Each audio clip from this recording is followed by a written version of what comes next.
Welcome back to Gentle January, an alternative to the all or nothing start to the year that most of us are used to. Today we're talking about hydration. And I know that some of you watching this or listening to this are well on your way to dehydration, so let's get into it. First, I want to say that I'm a hydration person who comes from an anti-water family, and I know that's shocking to some of you. I came from a family where my grandma was adding water to flavored juices. My mom survived entirely off of giant Diet Cokes, and my grandfather and my stepfather pretty much only ever drank coffee. I became a water lover because of my next door neighbors, because they got one of those water cooler things that you had for your house, and the guy would come around and deliver the big water bottles for it, and my friend and I would just take giant big gulp reusable cups that his dad would get, or like baseball cups, whatever, fill them with water, and then go into the computer room.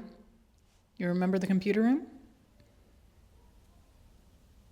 Do you remember the computer room? Go into the computer room and play The Sims for hours and drink our water. I also was one of the early adopters of the single-use plastic water bottles. I'm recovered, but as a child, I was bringing them to school with me. And I know this for a fact because they would explode in my backpack all the time. So I would just have like semi-sopping wet loose leaf paper in my backpack because I didn't put it in a folder because I had undiagnosed ADHD. Once having a water bottle with you all the time became normalized, I was in my zone. I hit my stride there, and I have been a hydrated hottie ever since. So here's the tea on hydration. I don't think this is going to be surprising to anyone if I tell you that you should be staying hydrated. But I also know that hydration is one of those things that got hacked by the wellness industry, so now you're supposed to be doing it all sorts of which ways, or else you're going to shrivel up and die. One of the things I find interesting in the hydration world right now is that there's a lot of debate over how much water an adult person is supposed to be drinking. And obviously it's going to vary person to person with a unique situation. At this point, the minimum I found was like 6 cups, 48-ish ounces. You have to remember that things like activity level, elevation, temperature inside and outside of your house, medications you take, and your diet can impact how much you need to hydrate and if you're even interested in hydrating. I say that because there is some medication that can dull your thirst and hunger cues, and there is also some medication that makes you extra thirsty. And also in colder temperatures, like it is right now in January for a lot of us, you often feel less thirsty, but that doesn't mean that your body needs less water. I joke with my fitness community all the time, but I often tell them if they don't drink their water, their muscles are going to be like human jerky. I know that's gross. I'm sorry for the imagery, but that's how I feel. Like I feel creaky in my body when I am not staying hydrated. And it's just one of the many things going on in my body, and it's kind of an easier one for me to take care of, so that's why we're talking about it. Staying adequately hydrated benefits every system in your body. Your digestion can improve, your skin will be more supple, you may experience less joint pain, it may be easier for you to regulate your temperature, and I'm saying that right now because my hands are freezing. And last but not least, your brain can function better, which I think is pretty important.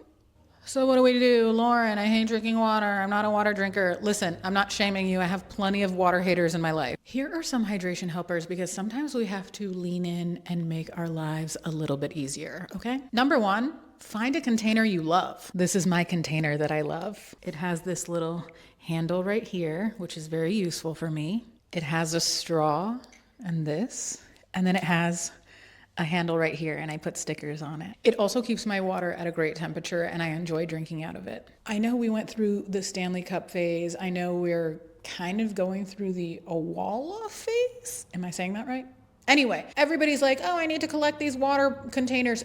You don't need to collect them. I have one that I love, and that's the one that I love drinking from. This is mostly my on-the-go container, and I also have glasses in my house that I like drinking from. The point is, if you find a container that you enjoy drinking water from, you are more likely to drink more water because you're not going to be having an unpleasant experience. Next helper, you can add flavor. And I am talking about tea and coffee here. So I've become a tea drinker because my hands are always cold. And in the morning, it's really nice for my digestion. Right before bed, it's nice to have a little sleepy time tea. And I know that some tea has caffeine. So you might think that it interacting or taking away from the hydration benefits. But overall, tea is a lot of water. And the same goes for coffee, actually. Coffee has more caffeine than most tea, but that does not mean that there is no hydration benefit. I'm just saying you should probably have some non-coffee water too.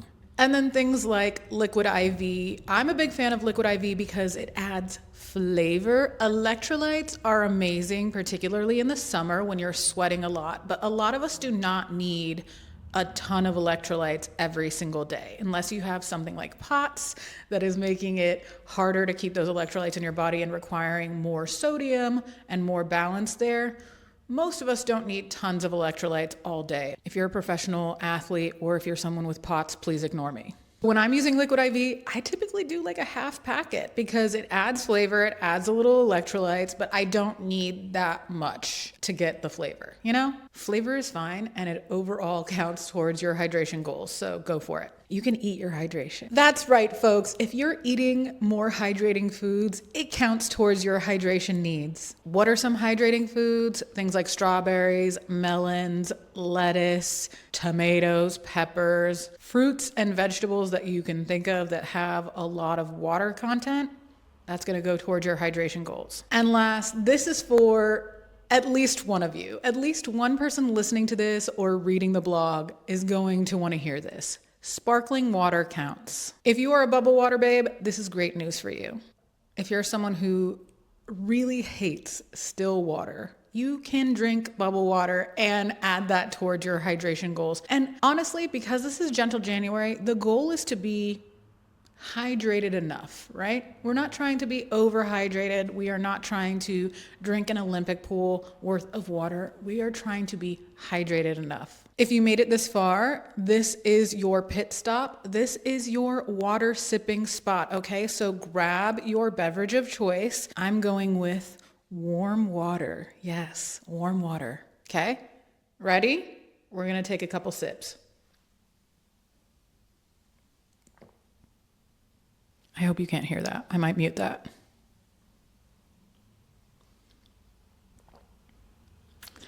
Okay, thanks again for joining me. Cheers. Love you so much. Talk to you later. Bye.